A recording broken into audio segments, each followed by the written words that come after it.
Minister of Housing and Water, the Honorable Collin Croal.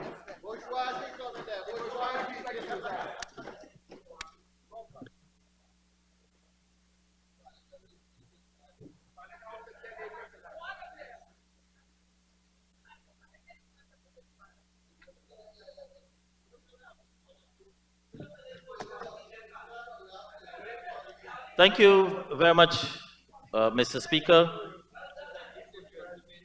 Mr. Speaker, it is my honor to stand this afternoon in support of Budget 2024. Staying the course, building prosperity for all. Budget 2024 brings us to the verge of fulfilling our manifesto promises of 2020. Those promises were made when in the middle of the pandemic and the fight to protect our democracy following the successful no confidence motion. We saw that the people of our beloved Guyana suffered because the then government lacked vision, leadership, and above all, empathy for the struggles of the people. Today, I am proud that less than 4 years later, we can without a shadow of a doubt say we have stayed the course and we are building prosperity for every Guyanese. Mr. Speaker, only a few weeks ago, the successes of our rapid development was overshadowed by the threatened bygone era. But we saw the leadership that came from this PBPC government, led by His Excellency President Dr. Mohamed Irfan Ali. The world saw that though we might be little in number, we are giants in spirit, and together we rallied for our nation. Today, we can boldly continue the path to prosperity for all. Mr. Speaker, it is not by accident that we can boast a brand new 4-lane highway from Sheriff Street, Mandela Junction to Diamond. It is not by accident that we have started construction of the Ogle to Diamond 4-lane road, the Diamond to Busby Dam Craig 4-lane highways, the new Demerara Harbor Bridge, and the Linden to Mabura Road. It is not by accident that Guyana's real GDP is estimated to have grown by 33% overall in 2023. And it is certainly not by accident that the Ministry of Housing and Water has allocated over 30,000 house lots to date. It is, Mr. Speaker, because of astute leadership, vision, strong commitment to the betterment of the people of Guyana, and maths, because 33 will always be greater than 32. Mr. Speaker, as I continue my support for 2024 budget, it is important that I put into context the development of the housing and water sector from 2020 to present. The sector at that time, as we all know, was a dismal failure. Subsidizing housing was trapped in a bureaucracy under the stewardship of the coalition government. Despite the housing and water sectors being or seeing 3 ministers, a watered-down department, the APNU-AFC could not create the conditions critical to the sustainability of the sector. So starved of public-private partnerships and burdened with punitive taxes, the distribution of titles and transports, the allocation of house lots declined dramatically between 2015 and 2020. There was a backlog of 68,000 house lots applicants in 2020.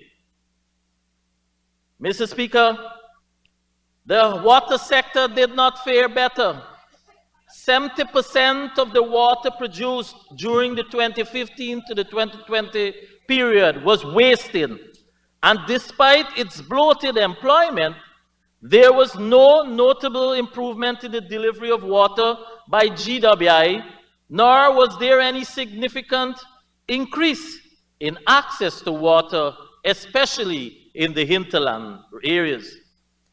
But even before, we saw fully the gravity of the challenges left by the APNUAFC at that ministry. We made several commitments to the people of Guyana relevant to the housing and water sector.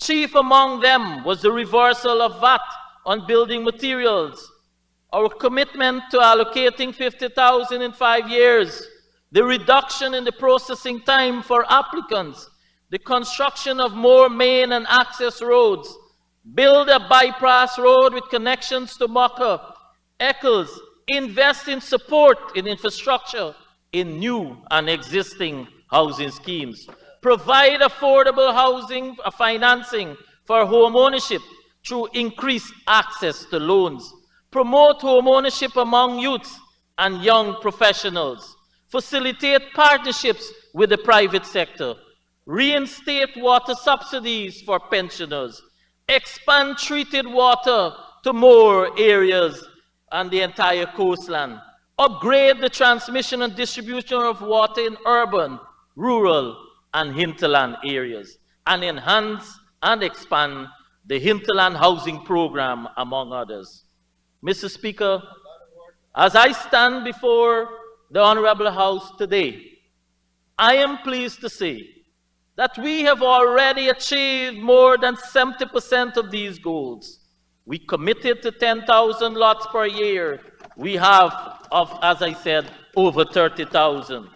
We have completed infrastructure works in more than 50 new housing schemes since August 2020. More than 23 kilometers of highways, 4-lane highways have been completed, and works are in progress on the Schooner to Crane 4-lane and the Great Diamond to Busby Dam Craig. Where are highways, housing scheme, and highways done by our friends on that side of the house? Shamelessly, Mr. Speaker, only 3 housing schemes were developed by the APNUAFC between 2015 to 2020. Mr. Speaker, the opposition expends a great deal of time chasing after scandals. They seem to relish the drama that surrounds progress. They act as if the gaps with the bureaucratic system are only present when they are not in power. How many scandals did this country not witness when they were in office? There was the Durban Park Gate, Parking Meter Gate, Plane Gate, and of course, Rig Gate. And while they are singing about family, friends, and favored, they are conveniently forgetting that their own minister was removed when it was discovered that her husband was benefiting from contracts in her own ministry. Mr. Speaker, our housing priorities are not just about wood and brick buildings. We are investing in our people. New financial interventions were developed to make the homeownership process easier and accessible. We were aware of the hardship some allottees experienced trying to access loans to build their homes. And we were acutely aware that many of the young professionals wanted to own their own home, but also those had challenges. So we collaborated as a government with the Ministry of Finance and the banking sector to make access to loans easier and faster. This collaboration bore several fruits. Reduction in residential mortgage interest rates to all lending institutions. Review of the New Building Society Act to allow it to raise its mortgage ceiling from $12 million to $20 million. And offer of lower interest rate on mortgages. GRA has raised the mortgage interest relief ceiling from $15 to $30 million, and interest rate reduction at commercial banks. This in turn, Mr. Speaker, has made low-income mortgages more affordable. We have, in short, Mr. Speaker, and may I say the F's, we have, in short, Mr. Speaker, facilitated faster financing for our people so that they can have their own homes. Mr. Speaker, providing subsidized housing for the citizens of Guyana is a clear and present priority of this government.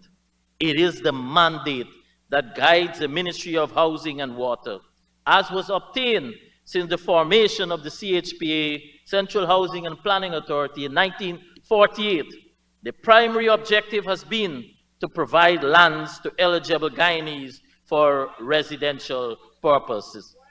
But the CHPA has evolved to provide complete houses and commercial industrial lands. Mr. Speaker, when we got in 1992, there was no housing policy or department. In the early stages, the lands provided had rudimentary infrastructure.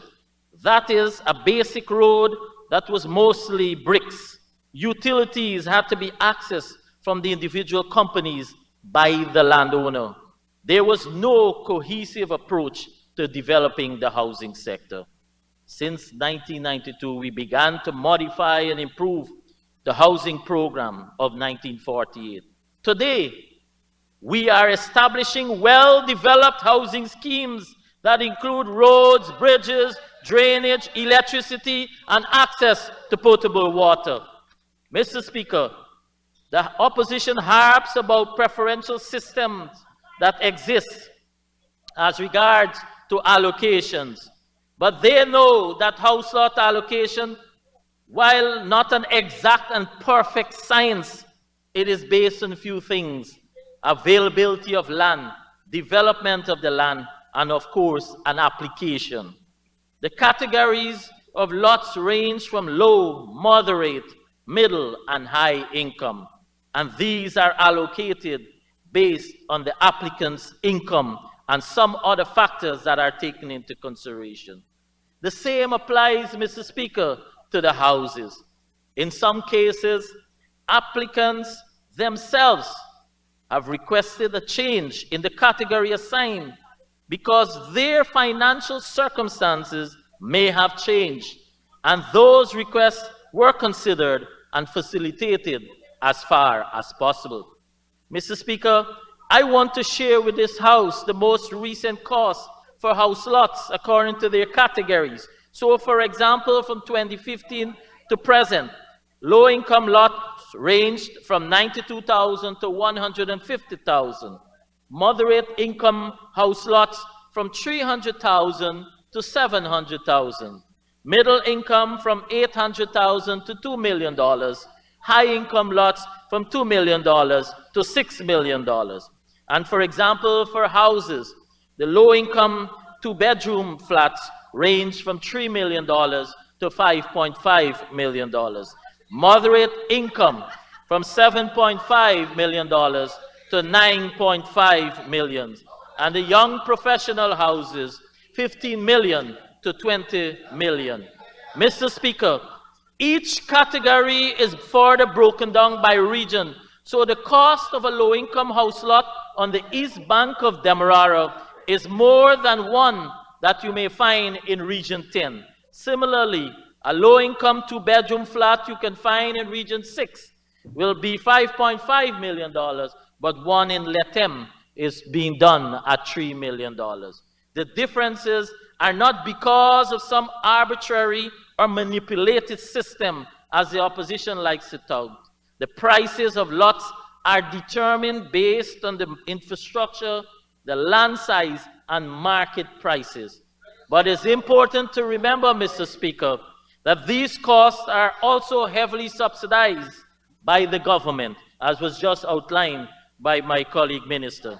What is interesting, Mr. Speaker, is that despite the assumptions by the opposition that citizens face financial constraints to acquire house lots, suggesting that the cost is too high, the demand for house lots in each of the category far outweighs the supply, and so too the demand for access to easy finance has skyrocketed. As a solution for the demand for affordable loans, the Ministry of Housing and Water and CHP have collaborated with the banks to expedite applications for mortgages.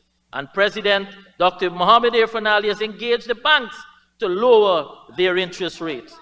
In 2020, interest rates were 4%, 5.9%, and 6.25%. Last year, or by the end of 2023, following intervention by this government, rates were lowered to 3.5%, 3.75%, and 5.7%. Honorable Minister, I have the Honorable Member, Ms. Annette Ferguson, on her feet. Thank you very much, Mr. Speaker. Mr. Speaker, I stand on Standing Order 40. Earlier, Mr. Speaker, you ruled... And what 40 says? Go ahead. 41-7, Mr. Speaker. Earlier, you ruled that it is not appropriate to use the President's name to influence this House. So the Honorable Member just made reference to His Excellency Dr. Mohamed Irfan Ali, the President. So I'm asking that that be expunged from the records, Mr. Speaker. Thank you. Point of order upheld. Honorable Minister, we have to, 41-7 says, the President's name shall not be used to influence the Assembly. Honorable AG, you're not the judge here. You're an advocate.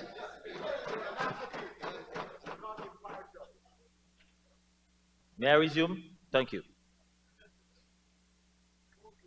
Having outlined the lowering of the interest rates, Mr. Speaker, so for example, as was mentioned, 2020, New Building Society received, while they disbursed over $3.5 billion, they received over 669 applications. And by end of last year, they received applications of over 3,000.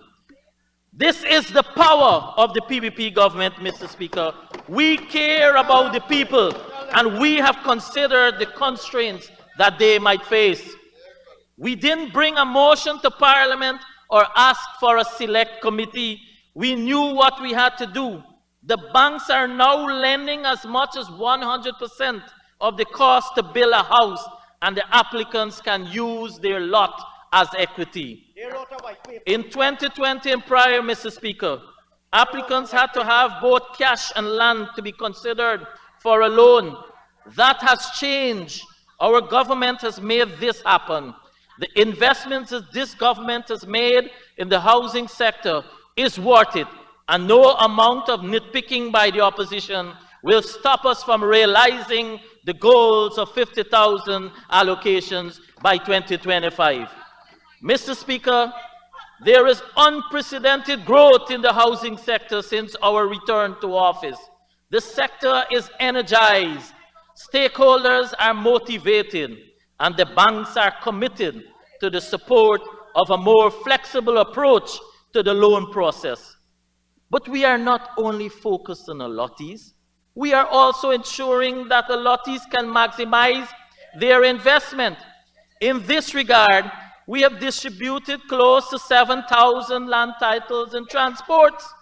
But armed with their titles and transports, those homeowners can now approach the banks for new or additional loans which they can use to match and make their lives more comfortable. This year, we will at a minimum distribute a further 5,000. We are also expected to complete a minimum of 2,000 houses in the year of 2024. Mr. Speaker, under the Hinterland program, Mr. Speaker, much has been said about the Hinterland housing program. And the Honorable, who's not here, Don Hastings, spoke about our village, Kako. that she was instrumental as the minister then to have some houses constructed in our village. But Mr. Speaker, the records will show that the APNU-AFC government built 21 hinterland houses. The additional houses for the hinterland was the completion of an IDB loan-funded housing program that was started under the then housing minister, who happens to be the president. Mr. Speaker, but what is our plan for the hinterland housing program?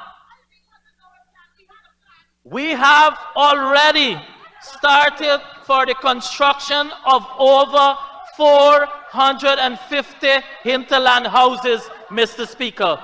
As I speak, contracts to the tune of $400 million. And let me give you a breakdown. Region 1, Warapoka, Haimaruni, 5 miles Kamaka in Maruka, Smith, and the honorable member who is not here too, Sherrod Duncan, said, and I challenge him, he called the village of Kukrit. Well, the honorable prime minister who is here will tell you the community of Kukrit was done under this PPP tenure. You know how we came up with that village? Because it was a part of our plan to relocate persons who were living on the waterfront. It was a request that came from the CDC and came here and being dishonest.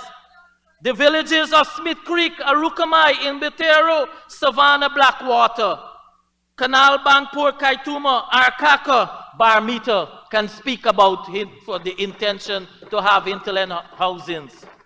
In Region 9, for example, and I'm not speaking about the LETEM program, Region 9, Crashwater, Yarkarinta, Tiger Pond, Young Paru, Kwatata, Napi, Shiriri, Rupanau, Sand Creek, Shia, Parabara can speak about hinterland housing under the PPP tenure. Kangaruma in Region 7, Isinaru, Umanik, Quibanang can speak about hinterland housing. And the Honorable Member Don Hastings said yesterday that nothing is being done for Region 7. Mr. Speaker, I have here, this is happens to be the Minister of Housing and Water in the village of Quibanang.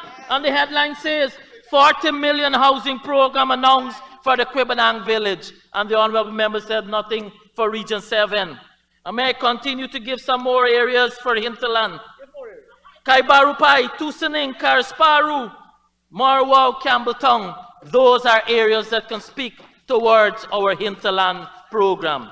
Mr. Speaker, but even as we are allocating our house lots and building houses, we have introduced complementary interventions to help applicants.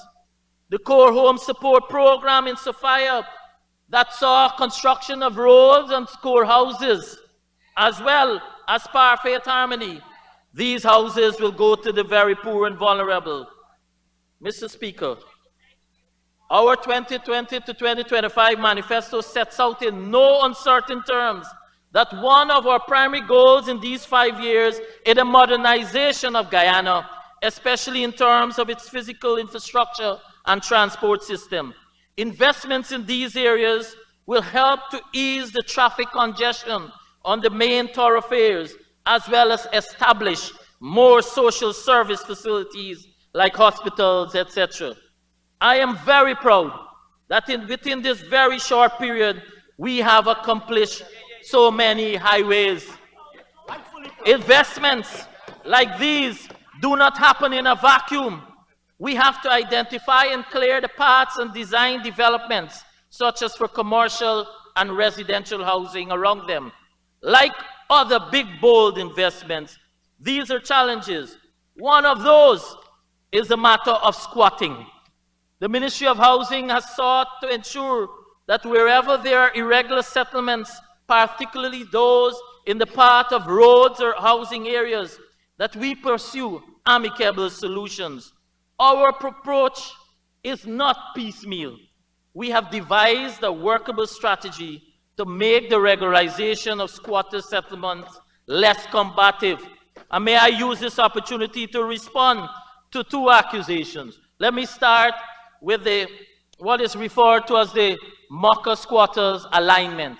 Mr. Speaker, it was over 5 years all those residents were aware and informed that they are required to be removed because they are part of the alignment for the future expansion of our country.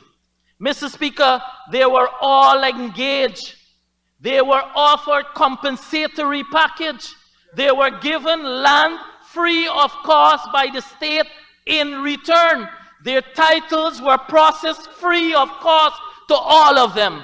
So, Mr. Speaker, we will not therefore allow, and we could not allow 7 of those that refused to cooperate to allow the development of our country. Mr. Speaker,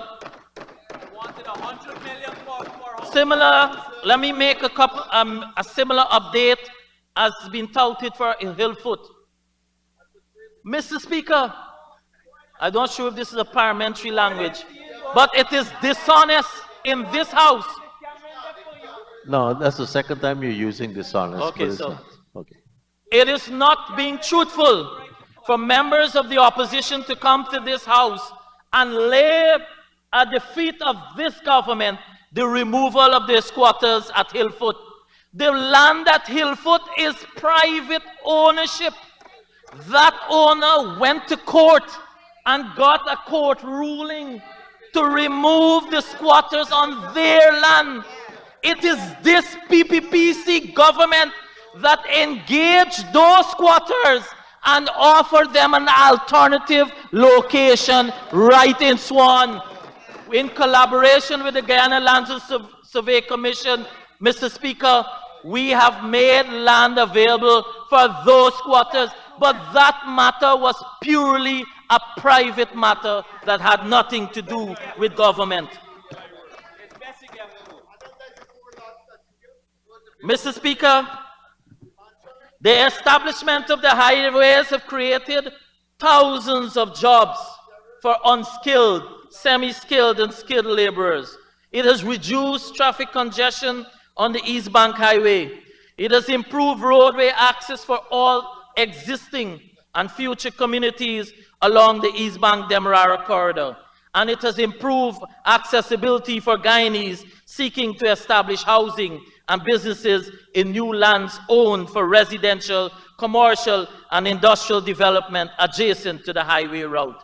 Mr. Speaker, since 2020, we have been ensuring that we find solutions to reduce wait times and to make processes and procedures employed by the ministry be less cumbersome. To this, we have even begun the implementation of the single window platform, for which is almost completed. It is being tested as we speak. This platform will reduce wait time and operational costs for application permits. Mr. Speaker, I use this opportunity to respond, and I'm glad the honorable member is holding that picture. Please hold it higher for me.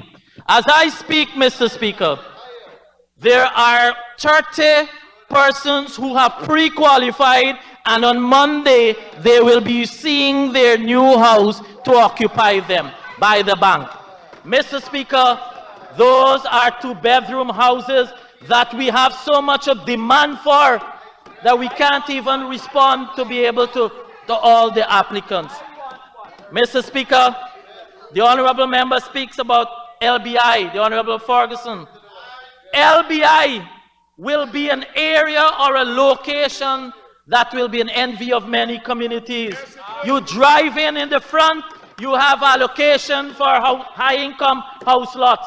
To the right, already over 450 young professional houses under construction, for which the first 100 will be completed by the end of this first quarter. You go farther down to the left, you have development of malls and other amenities. But Mr. Speaker, if the honorable member is honest, and if that go now to LBI, I challenge the honorable member to tell me if when you drive into LBI now, you won't see posts that is being put up at the front of LBI. I challenge the honorable member. And already, the pipe network for the water infrastructure is in place. So Mr. Speaker, the honorable member is not being truthful. Again, well, it's not being kind to what it should be the right answer. Not being Mr. kind Speaker. is very, very good, and I want to be very kind to you to give you enough time to conclude. Sure. Mr. Speaker. Not yet. Hold on. Mr. Speaker.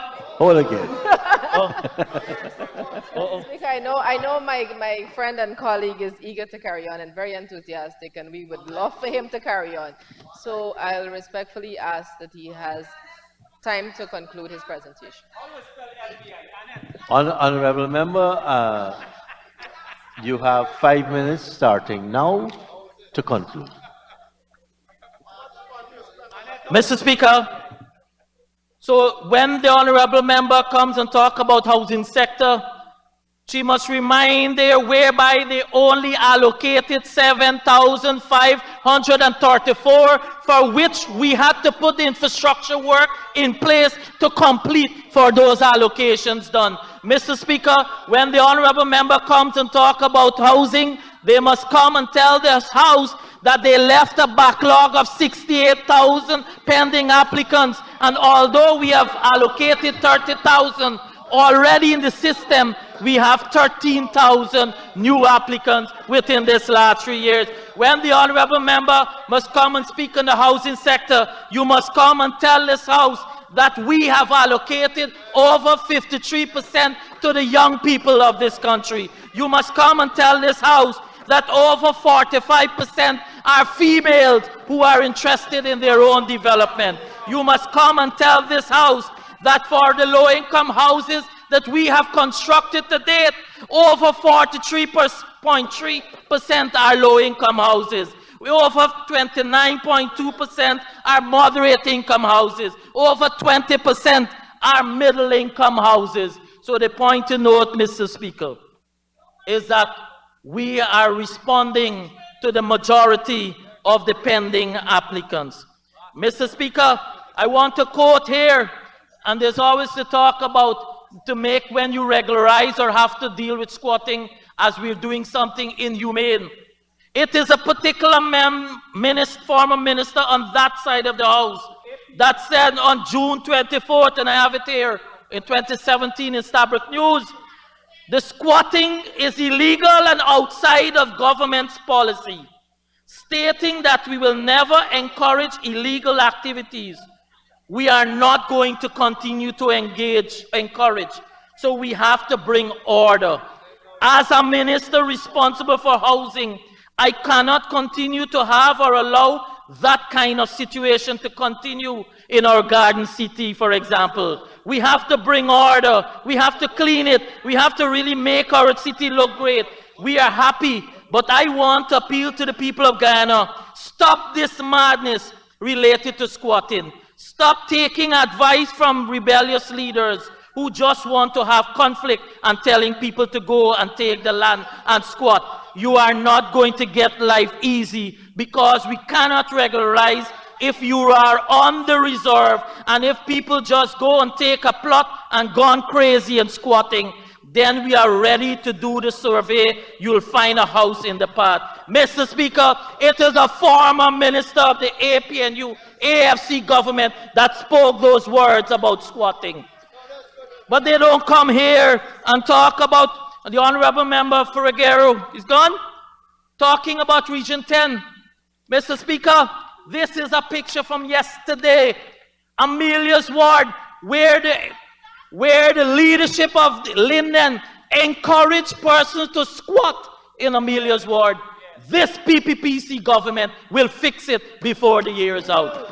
Yesterday, we started showing house lots for persons, over 470 house lots that were allocated in Region 10 since we got into office. The AP and UAFC that speak so much that they love Region 10. In 5 years, only 300 plus allocations. less than what we did in the first 2 years in office. And many of them went to members on the other side. Mr. Speaker, quickly, in terms of water, much has been said already in statistics. But Mr. Speaker, we are working on a 5-year plan. And one thing you can be rest assured, by 2025, 90% of the coastland will be receiving treated water. By 2025, 100% of the hinterland will be receiving water. By 2025, all persons on the coastland will have access to treated water. And by 2025, we will see before 2025, we will see the implementation of the first wastewater treatment plant for the city of Georgetown. That is our vision, Mr. Speaker. That is our plan for the water sector. Mr. Speaker, in wrapping up, we have had in the housing and water far outweigh the challenges that have come up. But we are confident that, like before, we will excel in our stewardship of our budgetary allocation, and we will continue to make the dreams of owning homes by our citizens come true. I wish to offer our heartiest congratulations to my colleague, Dr. Ashley Kumar Singh, and his staff for another well-devised budget. At the heart of this budget are the needs of our citizens and our government's vision to make Guyana better. Therefore, I am honored to give my unwavering support to Budget 2024, staying the course, building prosperity for all. Thank you very much, Honorable